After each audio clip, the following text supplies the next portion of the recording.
ખેડાના વડતાલ મંદિર ટ્રસ્ટી બોર્ડની ચૂંટણી જાહેર કરવામાં આવી અને 12 એપ્રિલે ટ્રસ્ટી બોર્ડની ચૂંટણી યોજાશે ત્યારે ત્યાગી અને ગૃહસ્થ મતદારોની યાદી તૈયાર કરવામાં આવી છે। સુરત, રાજકોટ, મુંબઈથી પણ મતદાન કરી શકાશે। દેવપક્ષ અને આચાર્ય પક્ષ વચ્ચે આ જંગ જામશે।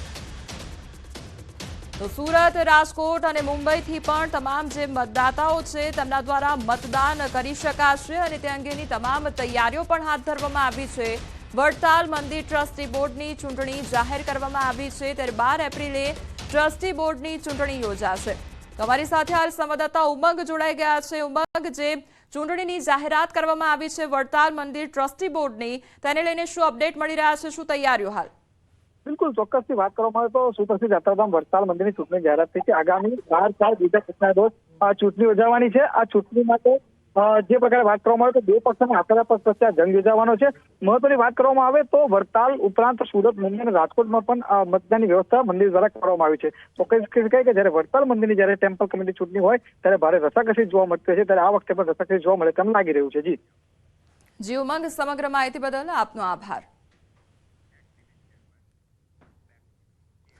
પ્રિવિલોન બિલ્ડરે કરેલી છેતરપિંડીને લઈ રોકાણકારો રોષે ભરાયા છે અને રોકાણકારોએ આગામી રણનીતિને લઈને બેઠક કરી હતી અને પીડિતોએ 2 સ્કીમમાં 7 લોકોની કમિટીની રચના કરી છે। રોકાણકારોએ હિરેન કરિયાની હાજર કરવાની માંગ કરી છે અને સાથે જ પીડિતોએ કલરવ બિલ્ડર તેમજ જમીન માલિક અશોક પટેલ સાથે સેટલમેન્ટ માટે પણ તૈયારી દર્શાવી છે। જો યોગ્ય ન્યાય નહીં મળે તો રોકાણકારો કાયદાકીય લડત આપશે। 2 સ્કીમમાં 200 લોકોના 40 કરોડ રૂપિયા ફસાયા છે। અમદાવાદના સાઉથ બોપલમાં પ્રિવિલન ગ્રુપ દ્વારા કરોડોનું ફુલેકું ફેરવી અને બિલ્ડર જે છે તે ફરાર થઈ ગયા છે અને લોકોના ઘરનું સપનું રોળાયું છે। પીડિત લોકો જે છે, ભોગ બનનાર લોકો છે, તેઓએ અત્યારે સાઉથ બોપલમાં બેઠક કરી છે અને હવે ક્યાંક ને ક્યાંક એ જે ફરાર બિલ્ડર જે છે તે પકડાય અને તેઓને ન્યાય મળે તેવી માંગ જે છે તેઓ કરી રહ્યા છે। પીડિત લોકો જે છે તેઓ આપણી સાથે છે। શું છે આખો મામલો? 2 બિલ્ડિંગો અહીંયા જે બનાવવાની હતી ઘરના જે હતું અને શું તમારા લોકો સાથે શું છેતરપિંડી? સર, પ્રિવિલોન ગ્રુપ દ્વારા 2 પ્રોજેક્ટ બહાર પાડવામાં આવ્યા હતા। એક છે 14 માળનું જેમાં મલ્ટિપલ ટાવર્સ હતા અને એક 22 માળનું જેમાં પણ મલ્ટિપલ ટાવર્સ હતા। અત્યારે આપણે એક્ઝેક્ટ એ જગ્યાએ ઊભા છીએ, એની સામેની જગ્યાએ ઊભા છીએ જ્યાં 22 માળનો પ્રોજેક્ટ આવવાનો હતો।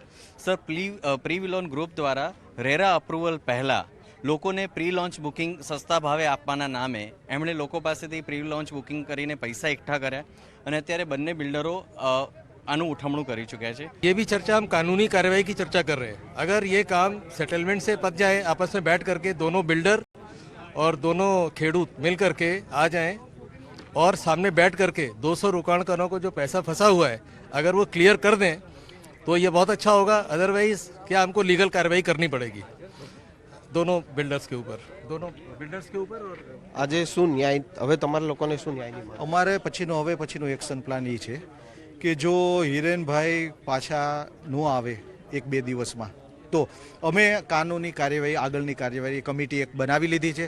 કાનૂની કાર્યવાહી તરફ આગળ વધી રહ્યા છે આ રીતે।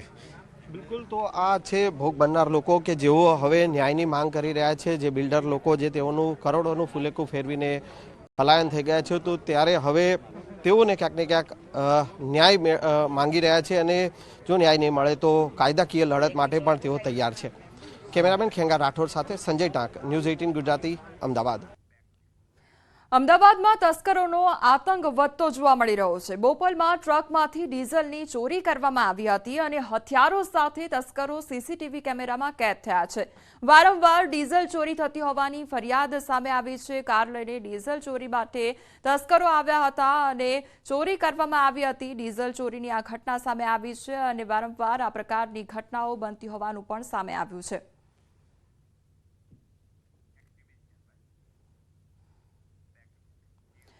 દાહોદ ખાતે નવજાત બાળકી મળી આવી છે અને વડવાસ નજીક નદી પાસેથી આ બાળકી મળી આવી છે। સ્થાનિકોએ પોલીસને જાણ કરી બાળકીને સારવાર માટે ખસેડવામાં આવી છે। પોલીસે સમગ્ર મામલે તપાસ હાથ ધરી છે। આ તરફ દીવમાં રખડતા ઢોરનો આતંક જોવા મળ્યો છે અને ઘોઘલા બીચ વિસ્તારમાં આખલા બાકડ્યા હતા તો સ્થાનિકોએ છૂટા પાડવા પથ્થર અને પાણી ફેંક્યું હતું અને બાકડેલા આંખલાઓને બાઇકને અડફેટે લીધું હતું તો વિડીયો સોશિયલ મીડિયામાં વાયરલ થયો છે. તો રખડતા ઢોરોનો આતંક જોવા મળી રહ્યો છે દીવ ખાતે અને તેના કારણે વાહનોને પણ નુકસાન પહોંચી રહ્યું છે. તે અંગેનો વિડીયો પણ સામે આવ્યો છે. તો આંખલાઓ બાખડવાની આ ઘટના સામે આવી છે અને રખડતા ઢોરોનો આતંક દીવમાં જોવા મળી રહ્યો છે, જેના કારણે જે વાહન ચાલકો છે, જે રહેણાંક વિસ્તારોમાં લોકો રહી રહ્યા છે, તે લોકોને પણ મુશ્કેલીનો સામનો કરવો પડી રહ્યો છે. ત્યારે જે બાખડેલા આંખલાઓ છે તેમને છૂટા પાડવા માટે પાણીનો છંટકાવ પણ કરવામાં આવી રહ્યો છે. આ તરફ છોટાઉદેપુરમાં માનવભક્ષી દીપડાનો આતંક જોવા મળી રહ્યો છે. પોટિયા ગામે વૃદ્ધ દીપડાનો હુમલો કરવામાં આવ્યો અને ખેતરમાં કામ કરતા સમયે હુમલો કર્યો હતો. વૃદ્ધને સારવાર માટે હોસ્પિટલ ખાતે ખસેડવામાં આવ્યા છે. વન વિભાગે દીપડાની શોધખોળ હાથ ધરી છે.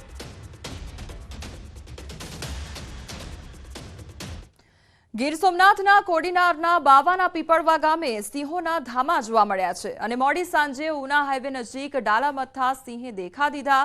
તો વહેલી સવારે પીપળવા મિતિયાજ ગામના રસ્તાને બે સિંહોએ બાનમાં લીધા હતા અને જેથી વાહન ચાલકો અને વાડી વિસ્તારમાં જતા લોકો પરેશાન થયા હતા. સિંહોએ છેલ્લા કેટલાક દિવસોથી બાવાના પીપળવા ગામમાં અનેક પશુઓના મારણ કર્યા છે. સતત સિંહોના ધામાથી ગામ લોકોમાં ભયનો માહોલ જોવા મળી રહ્યો છે. જૂનાગઢના મેઘાણીનગર વિસ્તારમાં રાત્રિના સમયે સિંહે ગાયનું મારણ કર્યું અને જેના દ્રશ્યો સ્થાનિકોએ મોબાઈલ કેમેરામાં કેદ કર્યા છે. સિંહને જોઈને ગૌવંશ ભાગી જતા નજરે પડ્યા હતા. હાલ આ વિડીયો સોશિયલ મીડિયામાં વાયરલ થઈ રહ્યો છે. જો કે મધુરમ અને વાડલા પાટક વિસ્તારમાં અવારનવાર સિંહના આટાફેરા જોવા મળતા હોય છે.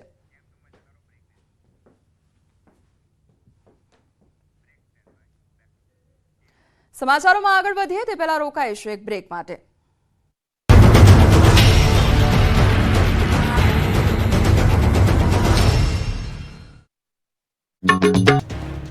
અકસ્માતના આ ભયાનક દ્રશ્યો કચ્છના ભુજના છે. અહીં કાર અને બાઇક વચ્ચે ધડાકાભેર ટક્કર થઈ.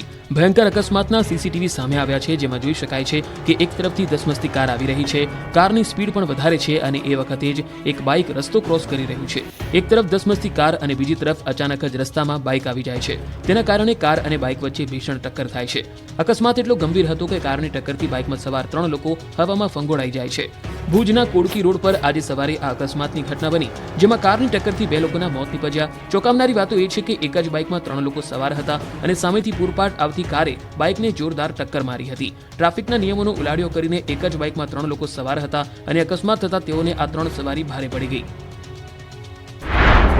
માવઠા બાદ હવે કાતિલ ઠંડીનો રાઉન્ડ. હવામાન વિભાગે કરી આગાહી. થોડા દિવસ આકાશમાં વરસાદી વાદળો ઘેરાયા. કેટલાક વિસ્તારોમાં માવઠું પણ ત્રાટક્યું. વાતાવરણ પલટાતા ખેડૂતોના જીવ અદ્ધર થઈ ગયા હતા, પરંતુ